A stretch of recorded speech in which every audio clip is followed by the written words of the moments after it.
Good morning. ഇന്നത്തെ topic എന്ന് പറയുന്നത് DHA, അതായത് നമ്മുടെ ഹെൽത്ത് പ്രൊഫഷണൽസിന് UAE വർക്ക് ചെയ്യാനായിട്ട് DHA, എമോജ്, ഹാദ്. അതിൽ DHA എന്ന് പറയുന്നത് ദുബായ്, ഹാദ് എന്ന് പറയുന്നത് അബുദാബി, എമോജ് ബാക്കി എമിറേറ്റ്സ് ആണ് വരുന്നത്.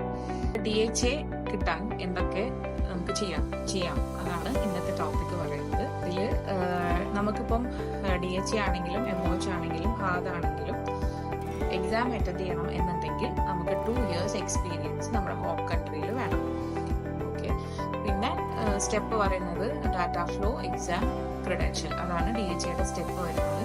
ഡാറ്റ ഫ്ലോക്ക് വേണ്ട ഡോക്യുമെന്റ്സ് എന്ന് പറയുന്നത് നിങ്ങളുടെ എഡ്യൂക്കേഷൻ ഡീറ്റെയിൽസ്, അതായത് നിങ്ങളുടെ ഡിഗ്രി സർട്ടിഫിക്കറ്റ്സ്, മാർക്ക് ലിസ്റ്റ്, നിങ്ങളുടെ registration certificate, good standing certificate, നിങ്ങളുടെ എക്സ്പീരിയൻസ് സർട്ടിഫിക്കറ്റ്. ഇത്രയാണ് ഡോക്യുമെന്റ്സ് ഡാറ്റ ഫ്ലോ ചെയ്യുന്നത്. ഈ ഹെൽത്ത് പ്രൊഫഷണൽസിന്റെ ലൈസൻസിങ്ങുമായിട്ട് ബന്ധപ്പെട്ടിട്ടുള്ള ഏതൊരു സർവീസിനും